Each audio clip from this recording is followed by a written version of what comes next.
Les essentiels du bassin, depuis le port de la Teste et plus précisément à Immarine avec Virgile Loga. Bonjour Virgile. Oui, bonjour à tous. Alors comme tous les mois, on suit les différentes étapes de l'électrification du bateau studio essentiel du bassin Immarine. On a évoqué jusque-là le choix du bateau. On rappelle que c'est un couage qui fait 8 mètres. 8 mètres, oui. D'accord. Aujourd'hui, on va évoquer la préparation à l'électrification. Alors comment ça marche exactement, Virgile ? Oui, donc après le nettoyage des pollutions, parce qu'il y avait les deux, Bien sûr. on commence à l'aménagement, aussi bien pour la motorisation électrique que effectivement pour la cabine. En effet, on a donc les batteries qui sont déjà en stock, qui sont arrivées, et on va positionner les batteries au mieux sur le bateau de façon à ce qu'on garde l'assiette, la stabilité du bateau, et donc qu'on puisse aussi rapidement après, parce qu'on est obligé de faire des coffres étanches pour les batteries, c'est la réglementation. Bien sûr. Donc c'est ça qui va nous prendre un petit peu de temps. Et aussi la partie bois sur la cabine, puisqu'on refait les bancs et autres à l'intérieur de la cabine, de façon à ce que ce soit confortable pour les podcasts, bien sûr. Bien sûr, puisqu'on rappelle qu'on va faire des enregistrements sur le bateau, non loin des cabanes Chonke. Et alors, comment s'est effectué le choix des batteries ? Alors aujourd'hui, on a le choix entre plusieurs types de batteries, mais bon, le lithium s'impose sur des bateaux comme ça, puisqu'on ne peut pas trop les alourdir. Aujourd'hui, les batteries sont fiables. Nous, on a démarré il y a 18 ans, on n'avait pas ce choix-là, malheureusement ou heureusement, parce que c'était une autre épopée. Et donc, ça va être du lithium, et ce sont des batteries qu'on peut assembler, il va y en avoir 6 là, qui vont représenter à peu près pas loin de 30 kWh de réservoir.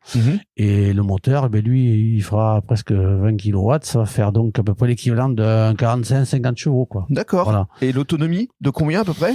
Ça va dépendre du marin, surtout. Il faut que le marin soit bon. Ah, ben, si possible, oui, parce qu'il y a des façons intelligentes de naviguer et d'autres moins.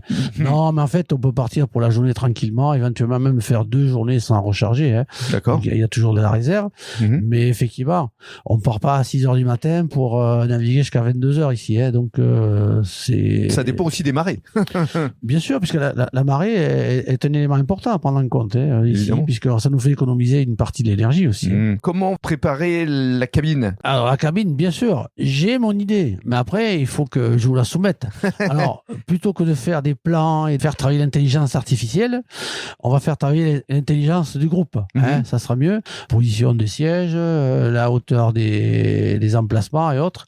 Et puis, la spécificité du podcast aussi, peut-être que je n'appréhende pas. C'est la première fois pour moi. Donc, Et alors, ce qui était aussi une première fois, c'est une équipe de France 3 qui est venue tourner il y a de cela quelques jours. Et justement, la diffusion, ce sera ce dimanche 27 avril à 10h, dans le cadre du magazine Se Réinventer. Il n'y a pas de hasard, je crois. Il est toujours au rendez-vous, le hasard, pour nous.